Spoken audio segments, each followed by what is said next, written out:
পৃথিবীতে সবথেকে বেশি আফসোস ও কষ্ট পাবে সেই দিন, যেদিন সময় থাকবে না নেক আমল করার, সময় থাকবে না আল্লাহর কাছে ক্ষমা চাওয়ার, তওবা করার, সময় থাকবে না, কোনো সময়ই আর থাকে না। তখন কবর ও মুনাকার নেকি অপেক্ষা করবে, তাদের কাছে সওয়াল জবাব করতে হবে, কোনো পথ থাকবে না আর তখন। তাই আসুন এই সময়ে আসার আগেই আমরা আল্লাহর কাছে ক্ষমা ও আগের গুনাহগুলো থেকে তওবা করে ফিরে আসি। আল্লাহ পাক আমাদের কবুল করুন, আমিন। কবরস্থান এমন একটি স্থান যেখানে বড়লোক গরিব, ছোট বড়, নারী পুরুষ সবাইকে যেতে হবে।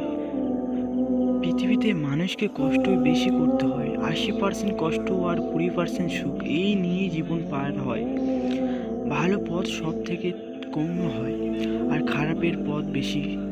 ভালো 10% হলে খারাপ হয় 90%। খারাপ সব দিক থেকেই বেশি। আপন লোক যতই হোক না কেন, বিপদে পড়ে দেখুন কতজন আপন আর কতজন পর। মানুষকে জীবন দিয়ে ভালোবাসা দিলেও সামান্য কিছু ভুল করলে সে ঘৃণা করা শুরু করে দেয়। মানুষ যতটাই চায় এই পৃথিবীতে থাকতে, দুনিয়া ততটা দূরে সরিয়ে দেয় তাকে। মানুষ ধন সম্পদ গড়ে গড়ে জীবন শেষ করে দেয়, আর এই দিক থেকে তার সময় ফুরিয়ে যায়। ধন সম্পদ যা অর্জন করে সব দুনিয়া পড়ে রয়, আর তাকে সব রেখে চলে যেতে হয়। হাজারো চেষ্টা করেও আর কখনোই ফিরে আসার পথ থাকে না।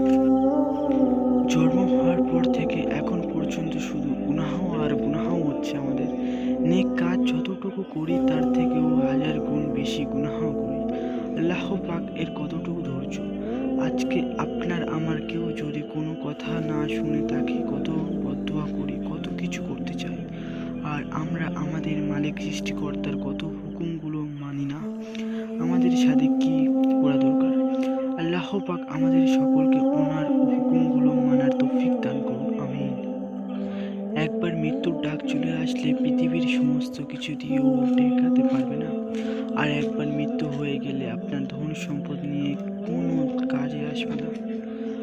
সব পড়ে থাকবে দুনিয়া, আর আপনাকে দিয়ে আসবে আপনার কর্তৃত্ব সামনে, যাকে বলে কবরস্থান। এইখানেই আপনার আমার থাকতে হবে হাজার হাজার বছর ধরে।